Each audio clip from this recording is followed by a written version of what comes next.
Well, good afternoon, my intrepid trader friends. Today we're going to be doing the Bollinger Band Bounce. I love patterns. I love patterns in charts. And if you learn to see some of the patterns, you can do quite well with it.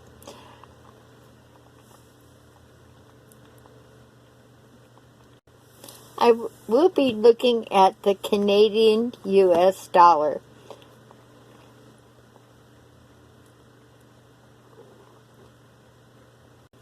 And here we have a time span of about 6 days on the 4-hour chart. I will be breaking down this time span of 5 or 6 days into 3 sections, and I'll be showing you how to place the bids for a profit.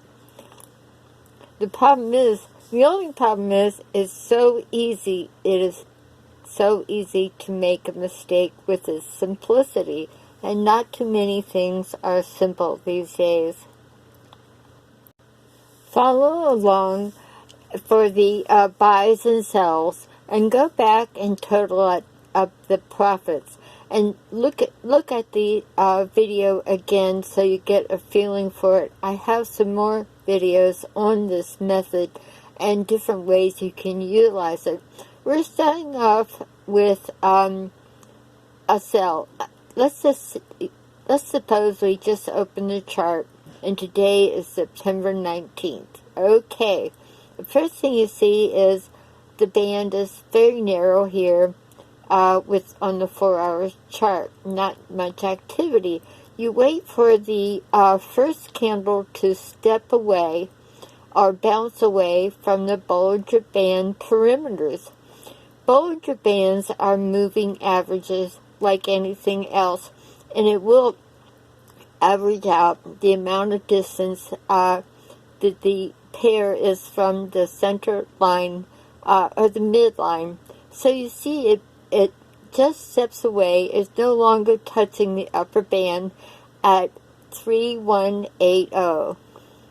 So what you're doing, you're going to sell it and wait for it to bounce over or bounce down to the opposite side.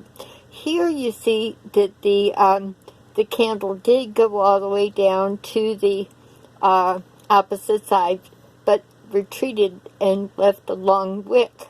But in theory, it touched the other band. So you're going to get out of your sell and buy at 3149. Okay?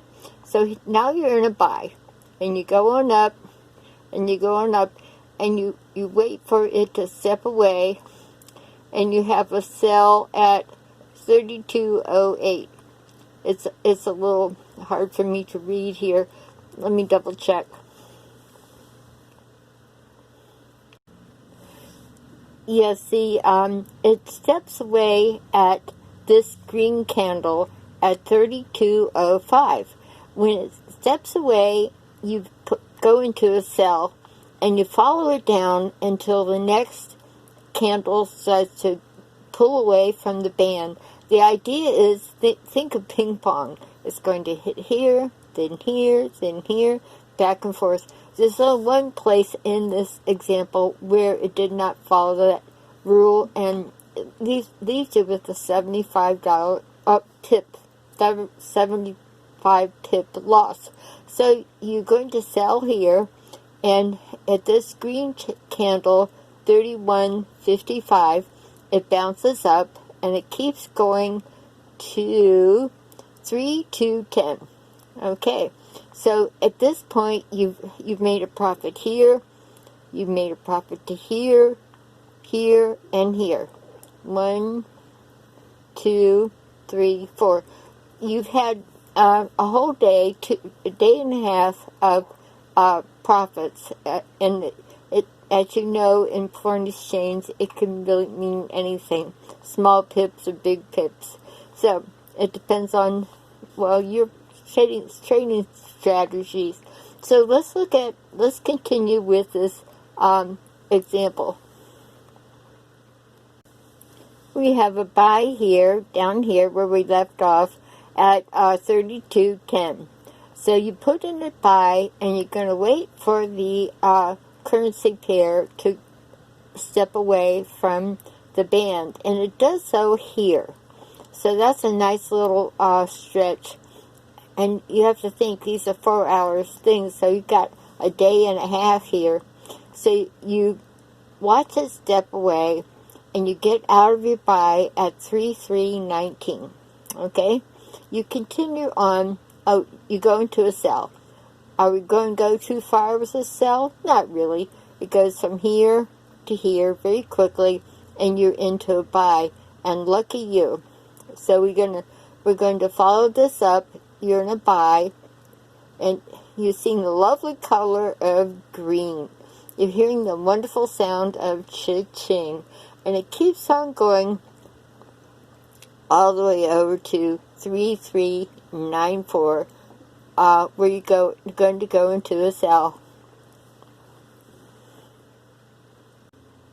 So now this is a quick turnaround where you go into a sell at 3394, but it goes all the way down a 4 hour stretch to hit the other band.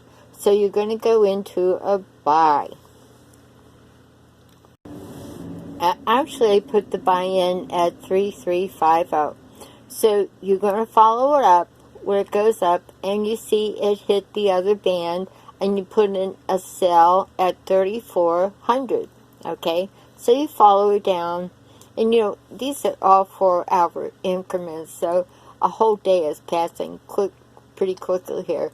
And you go all the way where it touches right here, and you buy at 33. You sold, and you're going to buy at 3351, which is 49 pips. So here we go into a buy, and we're going to follow it up till it hits this parameter, and it hits here.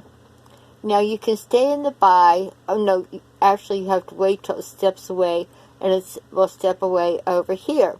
And that's why I ended this trade, and it lasted, let's see, 5-6 days, and you can follow up visually and see where it went from here, buy, and you follow it on, it steps away, and you go into a sell, and you stay in that sell till it touches the other side, and down it goes, and it went down for a very nice profit. So that is the Bollinger Band step away method, and let me show you your parameters on this.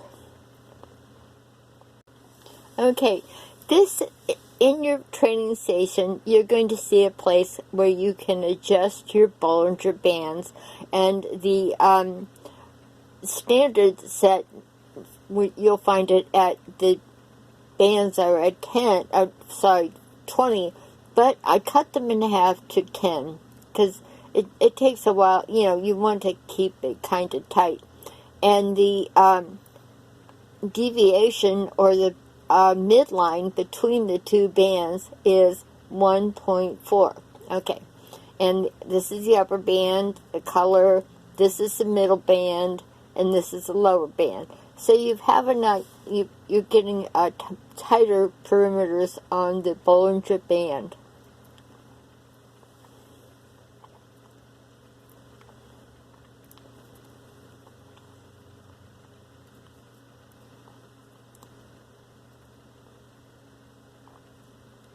I'm going to go over quickly the moving averages. There are many ways to set up moving averages, and they can be quite, I guess, revealing is the word. My two favorite moving averages are MAs, is the 2, which follows along with the currency very closely, and the 8. And if you go back and look at the bands, you'll see that the 2 is a dotted line, and the 8 is a solid black. After that, just to get my bearings straight, I put in a 50 moving average at orange. You can load up your chart with all kinds of those things, and for this method, it is it's essential to kiss it. Keep it simple, stupid. So this is my Bollinger Band for the U.S. Canadian, and I do some of these on a more expanded daily chart, and you have to have a lot of patience for that, because it might take weeks and weeks for something to materialize, but it's quite rewarding. And there are some other ways to look at this method, and I do love patterns. I love it when a plan comes together. So stay tuned. I've got some more goodies for you. Subscribe, and I'll see you later.